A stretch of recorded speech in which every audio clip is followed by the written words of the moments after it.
우리에게 주시는 하나님 말씀 사도행전 28장 30절 31절 다 같이 합독하겠습니다. 시작.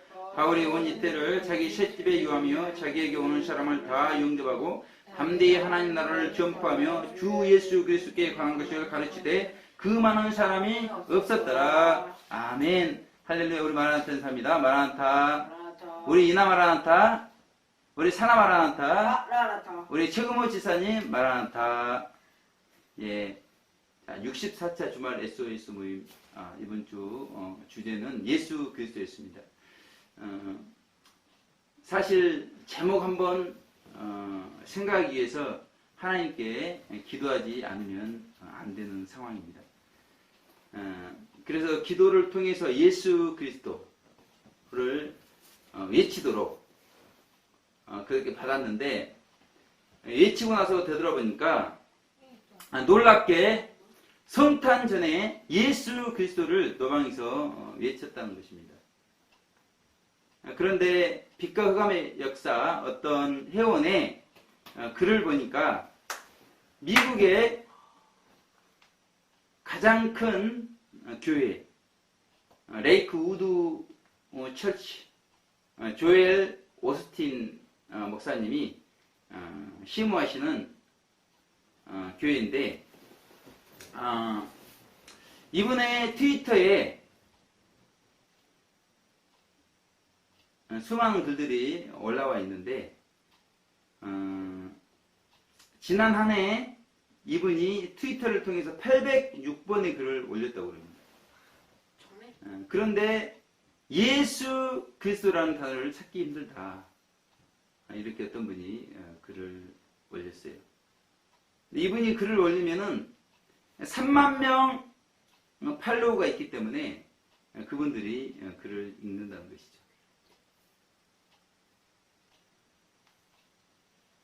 이 글 가운데는 성경 구절을 인용한 내용이 한 건도 없다는 것입니다. 조금 전에 이야기했다시피 더 놀라운 것은 예수 그리스도 이런 단어를 거의 사용하지 않고 있다는 것이에요.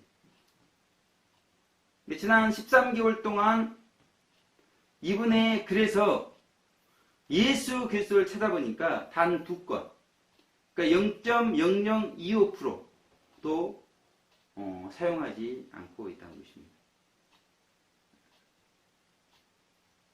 우리도 지난 한 해를 되돌아보면서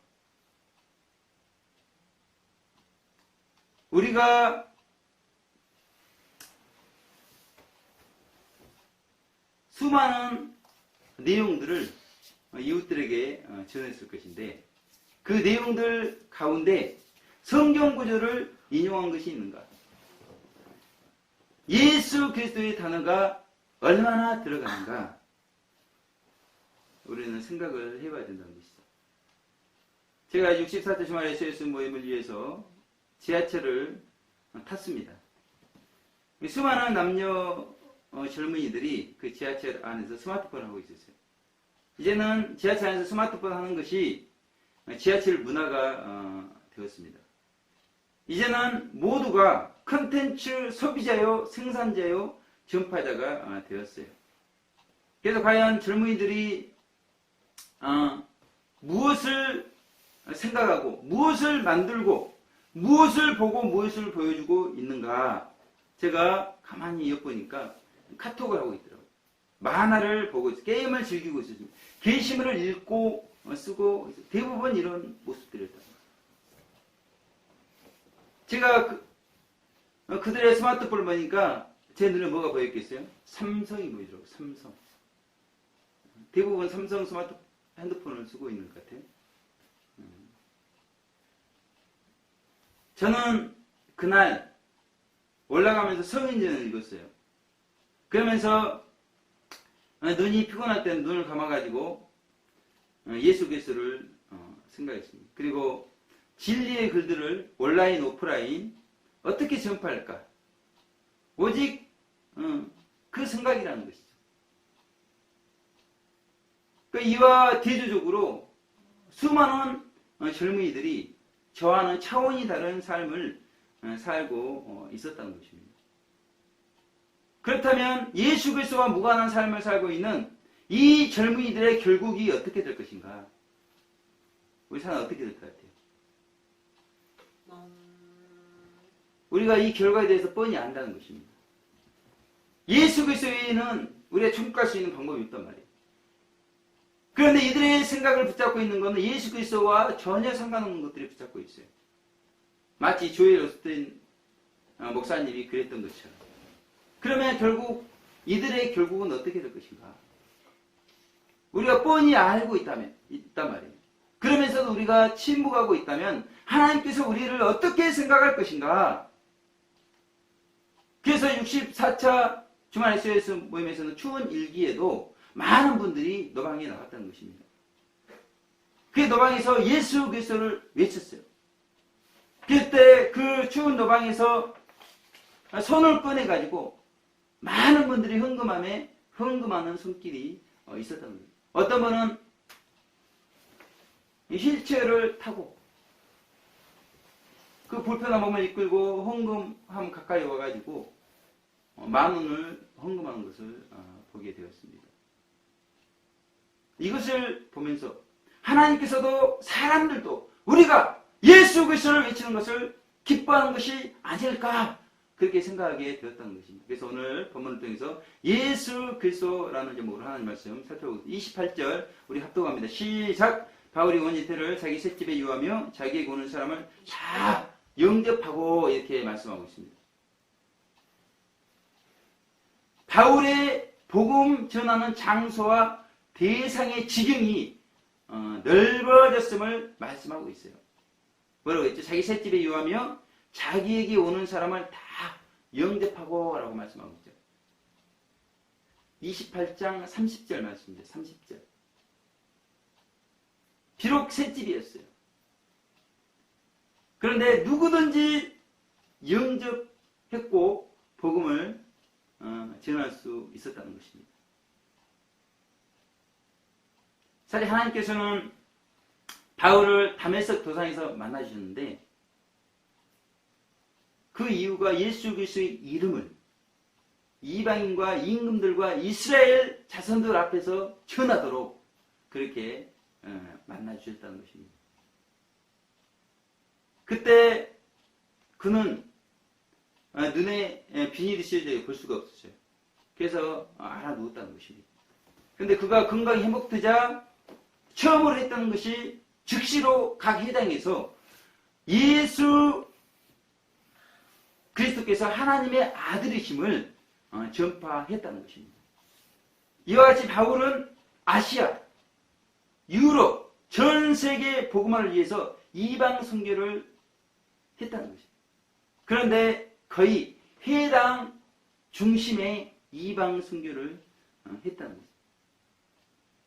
그렇다면 바울의 복음의 대상이 누구였겠습니까? 그것은 회당 중심의 유대인들, 그들에게 해당해서 선교가 이루어졌다는 것이죠. 그런데 오늘 본문은 이제 바울이 장소와 대상에 있어서 큰 변화가 있었음을 말씀해주고 있습니다. 장소의 큰 변화, 회당에서 셋방으로 변화가 있었다는 것이죠. 그런데 바울이 제수의 신세가 아니었다면 이런 놀라운 개혁은 있을 수가 없었을 것이라는 것이죠. 제가 놀라운 개혁이라고 말하는 것은 회당에서 셋방으로 변화가 되었기 때문이거든요. 이 말은 사람 보기에는 좋지 않게 보일 수 있어요. 회당이 보기가 더 좋을 수 있습니다. 그런데 셋방으로 변화가 되었지만 하나님 보기에는 좋았다. 그래서 놀라운 개혁이다. 이렇게 말하고 있다는 것이에요. 왜 그러겠어요? 회당은 들어올 자격이 있는 사람만 들어올 수 있다는 것이죠. 그런데 셋방은 어때요? 다 영접할 수 있기 때문에 이것은 놀라운 개혁이라는 것입니다. 회당에서 셋방으로 옮기는 것이 뭔 놀라운 개혁입니까? 그렇게 생각할 수도 있지만 하나님 보시기엔 그렇지 않다는 것입니다. 제한이 있는 회당과 다 영접할 수 있는 셋방은 엄청난 변화요, 개혁이라는 것입니다. 아멘. 장소 때문에 복음이 제한되면 되겠는가? 그 외침, 이것이 놀라운 개혁이라는 것입니다. 그런데 실제는 어때요? 장소 때문에 복음이 제한이 된다는 것이죠. 그래서 사랑의 교회처럼 수십억 돈으로 성전 건축을 하니까 사람들이 어때요? 몰려 들어와요. 문제는 그곳에서 전하는 복음이 진정한 복음일 것인가? 진정한 복음이겠습니까? 복음이 아니겠습니까? 저는 확실하게 진정한 복음이 아니다. 목숨 걸고 진정한 복음이 아니다. 내 영혼을 걸고 진정한 복음이 아니다. 왜 그래요? 예수님은 머리 둘 곳 없이 사셨습니다. 그런 예수님을 전할 수가 있겠어요? 그런 예수님의 본이 빠진 복음을 진정한 복음이라고 말할 수가 있겠습니까? 예수님께서 부재성년에게 사랑스럽게 소유를 다 팔아 가난한 자에게 주고 나를 따르라. 그러면 부활을 얻을 것이다. 생명을 소유하게 될 것이다. 그렇게 말씀했다. 이런 말씀을 어떻게 전할 수가 있겠어요? 생명을 얻을 수 있는 말씀, 이 말씀이 빠진 복음이 진정한 복음이 될 것인가? 그렇지 않다. 그렇기 때문에 저는 목숨을 걸고 진정한 복음이 아니다. 그렇게 말씀을 드리는 거예요. 오늘 이 회당에서 셋집으로 이 놀라운 개혁, 변화가 저에게 주는 도전이 있습니다. 그것은 저는 그동안 교회 건물 주시기만을 기도했다는 것이죠. 그러면서 가정으로 이웃들을 영접하지 못했다는 것이에요. 물론 저는 너방에 전단지를 붙이고 이웃들을 신방하고 복음을 전파하는 일을 게을리 하지 않았습니다. 그러나 가정에 영접할 생각은 아예 하지 않았어요. 그 이유가 있었습니다. 총회 헌법에 가정교회를 정식교회로 인정하지 않기 때문에 그래요. 총회 헌법이 이웃들 영접하는 것까지 막지는 않습니다. 그러나 저는 조금의 꺼리낌도 없이 목회를 하고 싶었어요. 질서를 존중하고 싶었습니다. 사실 가정에서 목회하는 분들이 많이 계셔요. 그런데 조금의 차이는 있다는 거예요. 저는 2년 동안 성복교회에서 단임으로 목회를 했습니다. 그것을 사임하고 이제 가정에서 목회를 하고 있어요. 그러니까 조금의 차이는 있어요. 그래서 이 경우 더 알아보고 하나님의 은혜를 구할 필요가 있습니다. 문제는 영광스러운 가정과 교회가 적극적으로 이웃들을 영접해야 된다는 것이에요. 아멘. 그러기 위해서 오늘 바울은 회당에서 셋집으로 놀라운 개혁과 변화를 이루었다는 것입니다. 이런 은혜가 내주부터 우리 가정과 교회 가운데 있으시기를 주님의 이름으로 축원을 드리겠습니다. 그렇다면 바울은 회당을 포기하고 새방에 유하며 무엇을 하였는가? 오늘 31절 합독합니다. 시작. 담대히 하나님 나라를 전파하며 주 예수 그리스도께 관한 것을 가르치되 그 많은 사람이 없었더라. 이렇게 말씀하고 있습니다. 바울은 담대히 하나님 나라를 전파하며 주 예수 그리스도께 관한 것을 가르쳤다. 이렇게 말씀하고 있습니다. 그런데 몇 년 가르쳤어요? 2년 기간, 온 이태 가르쳤다는 것입니다. 근데 중요한 것 세 가지가 있어요. 첫째는 무엇이냐면 주 예수 그리스도께 관한 것을 가르쳤다는 것입니다. 아멘. 두 번째는 담대하게 전파하며 가르쳤다는 것이에요. 세 번째는 그 많은 사람이 없었다는 것입니다. 아멘. 그렇다면 첫째, 바울이 가르친 주 예수 그리스도에 관한 것이 무엇인가? 그 핵심이 십자가의 도. 따라해보겠습니다. 십자가의 도. 십자가의 도라는 것은 첫째, 믿음으로 구원받는다는 것입니다. 은혜로 구원받는다는 것입니다. 아멘. 우리가 구원받는 것은 믿음이에요. 믿음으로 구원받아요. 은혜 없이는 구원받지 못합니다. 아멘. 그래서 우리의 구원은 하나님의 선물이다. 아멘.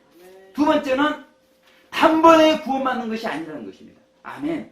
우리가 예수를 믿으면 구원의 시작이지 구원의 완성이 아니라는 거예요. 아멘. 히브리서에 단번에 이런 단어가 많이 나온다 해서 우리가 단번에 구원받은 것이 아니라는 것입니다. 기독교의 핵심은 구원과 성화라는 것이에요. 아멘. 우리가 구원이 시작됐을 때 구원이 완성이 돼야 된다는 거예요. 그러니까 모형적 진리만 보더라도 출애굽 구원을 시작해서 광야 40년 구원이 자라가는 과정을 거친 다음에 영적 할례 받고 가나안 들어갔다는 거죠. 구원이 완성이 되었다는 것입니다. 아멘. 그러므로 중요한 것은 속죄 은총을 분초마다 적용해서 우리가 죄를 회개하고 용서함 받아 정결해져서 마침내 천국 들어가야 된다는 거예요. 아멘. 그래서 보혈 은총이 없이는 우리가 정결해질 수가 없고 우리가 천국 들어갈 수 없는 것을 말씀하고 있다는 것입니다. 아멘. 그 보혈 은총을 우리에게 주시기 위해서 2000년 전에 말 구유에 태어나신 분이 예수 그리스도시에요. 그것이 말 구유인지 소 구유인지 그거 정확히 나와 있지 않습니다. 근데 구유에 태어나신 분이 예수 그리스도. 왜 구유에 태어났겠습니까? 제물이 되시기 위해서 태어났다는 것입니다. 그리고 그렇게 태어나신 예수님께서 십자가에 물과 피를 다 쏟으시면서 엘리 엘리 라마 사막다니 하나님이 어찌하여 나를 버리시나이까. 버림받은 속죄제물로 물과 피를 다 흘리면서 죽으신 하나님의 속죄제물로 그렇게 희생을 당하시면서 속죄제물의 사명을 감당해 주셨다는 것입니다. 왜 그래요? 우리에게 보혈 은총, 우리가 정결해질 수 있고 우리가 천국 갈 수 있는 그 은총을 주시기 위해서 그렇게 예수님은 탄생하셨고 예수님은 죽으셨고 승천하셨고 부활하셨고 성령으로 강림해 주셨다는 것입니다. 아멘. 그리고 이제는 다시 오실 예수 그리스도를 우리가 가르쳐야 되는 것을 말씀하고 있어요. 아멘. 구약은 오실 예수님, 신약은 오신 예수님, 다시 오실 예수님을 우리 가운데 가르쳐주고 있다는 것입니다. 그러므로 신구약은 예수 그리스도를 우리에게 말씀해주고 있어요. 우리 사나와 이나가 성경을 다 읽으면 좋은데 읽지 않더라도 이 성경 전체를 통해서 무엇을 말씀하고 있는가 따라해봅니다. 예수 그리스도, 예수 그리스도, 예수 그리스도를 우리 가운데 말씀해주고 있다는 것이에요. 그런데 구약을 검색해보니까 예수가 있습니까? 구약을 검색해보니까 그리스도가 있습니까? 안 나와요. 그러면 구약에 예수 그리스도가 없는가? 그렇지 않다는 것입니다. 모형적 진리를 보게 되면 누가 나오죠? 모세가 나온답니다. 여호수아가 나오고 있습니다. 사사들이 나오고 사울왕이 나오고 다윗이 나오고 있어요. 이스라엘을 인도했던 용도자들, 이것이 예수 그리스도의 모형이라는 것입니다. 아멘.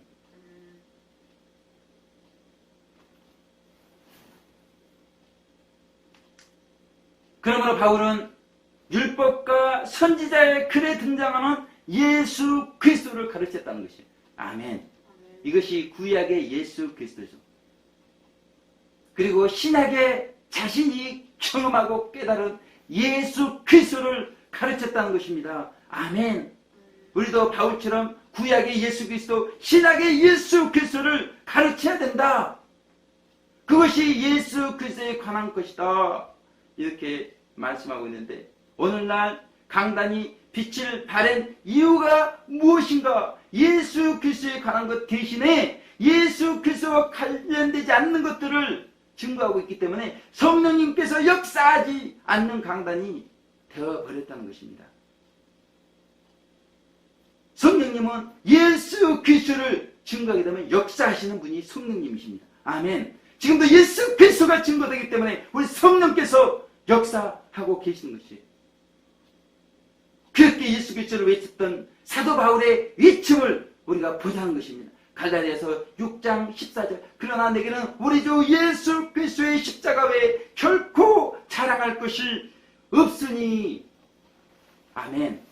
그렇게 예수 그리스도를 전했던 사도 바울은 예수 그리스도의 십자가 외에는 자랑할 것이 없다고 하는데, 이 시대의 교회의 강단은 자랑거리가 많은데 예수 그리스도를 자랑하지 않고 있다는 것입니다. 미국에서 가장 큰 교회, 레이크 우드 교회, 조엘 오스틴 목사님은 806번의 글을 통해서 예수 그리스도가 딱 2번, 성경 구절을 한 번도 인용하지 않았다는 놀라운 사실을 우리 가운데 말씀해주고 있다는 것입니다. 아멘. 바울은 예수 그리스도를 가르치면서 성령님의 역사를 경험한 것입니다. 우리도 예수 그리스도를 외침으로 이런 성령님의 역사를 경험해야 될 줄로 믿습니다. 이런 은혜가 한 주간 우리 가운데 있으시고 주님의 이름으로 축원을 드리겠습니다. 둘째, 바울이 담대할 수 있었던 이유가 무엇인가? 그것은 회당 목회에서 새빵 목회로 전환했기 때문이라는 것이에요. 아멘. 담대함은 어디에서 나오는가?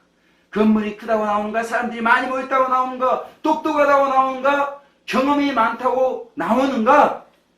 그러지 않다는 것이에요. 어디에서 나와요? 솔직함에서 담대함이 나온다는 것입니다. 용기에서 담대함이 나온다는 것이에요. 아멘. 그런 의미에서 회당 목회는 새빵 목회에 비해서 솔직함이 덜할 수 있다는 것입니다. 회당 목회는 노방 목회에 비해서 솔직함이 덜할 수 있다는 것이에요. 아멘. 우리는 하나님과 사람의 눈치를 겸하여 볼 수가 없다는 것입니다. 아멘. 회당 목회가 유대인들의 눈치를 보며 담대함이 덜 했던 것이에요. 그러나 새빵 목회와 노방 목회는 하나님의 눈치를 보면서 담대함이 더해지는 목회다. 아멘. 샤우팅 후 속죄복음 그룹 성경 공부를 했습니다. 상대방이 몰라서 가르치는 것이 아니라는 것이, 다른 사람을 가르치기 위해서 다양한 증거 방법을 배울 필요가 있다고 제가 설명을 드렸어요.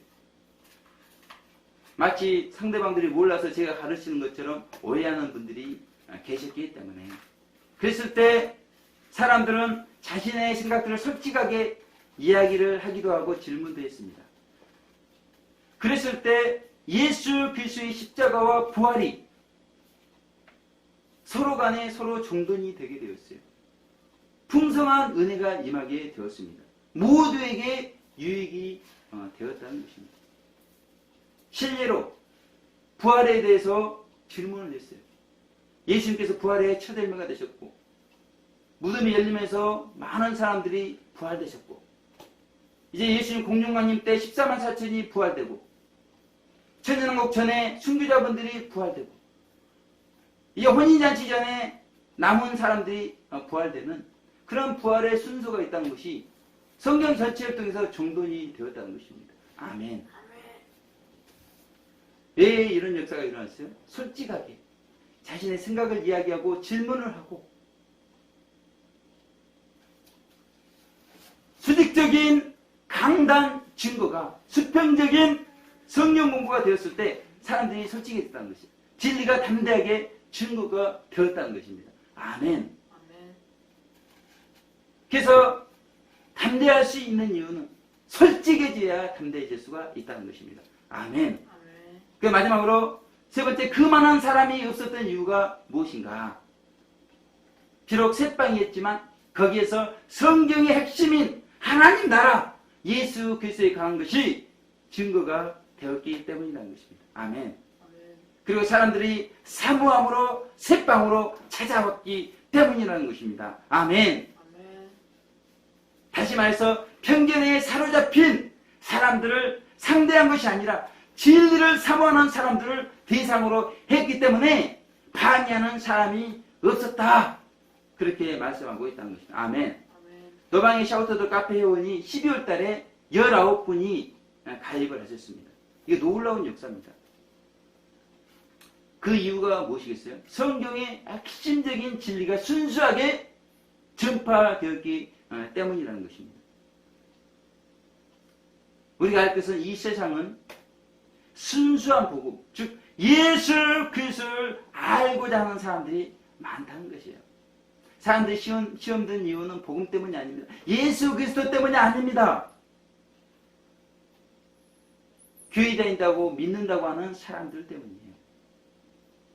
우리가 순수하게만 복음을 전파한다면, 순수하게만 예수 그리스도를 전파한다면 사람들은 사모해서 그 진리를 헐떡거리면서 찾게 되어 있다는 것입니다. 아멘. 이와 같이 하나님께서 노방의 샤우터들에게 순수하게 정돈된 진리를 전파할 수 있는 놀라운 은혜를 주신 이유가 있다는 것입니다. 저는 이걸 생각할 때마다 너무나 감사해요. 어찌 저 같은 부족한 자에게 정돈된 마지막 때의 진리의 말씀을 전파할 수 있는 특별한 은혜를 베풀어 주셨는가? 그것은 이웃들을 향한 순수한 사랑이 너방의 샤우터들에게 있기 때문이라는 것입니다. 아멘. 하나님의 구원 사업, 그것은 하나님의 사랑이요. 그 사랑은 십자가에 나타나 있는 것을 우리 가운데 말씀해주고 있어요. 아멘. 십자가에서 우리는 가장 순수한 하나님의 사랑을 자기를 희생하면서 죄인들을 살리신 그 하나님의 사랑을 발견할 수가 있다는 것입니다. 아멘. 자기를 죽이면서 욕심을 냈겠어요? 십자가에 못 박히면서 사람 눈치를 봤겠어요? 십자가에 희생당하면서 자기 자랑을 하면서 희생을 당했겠습니까? 그러지 않다는 것입니다.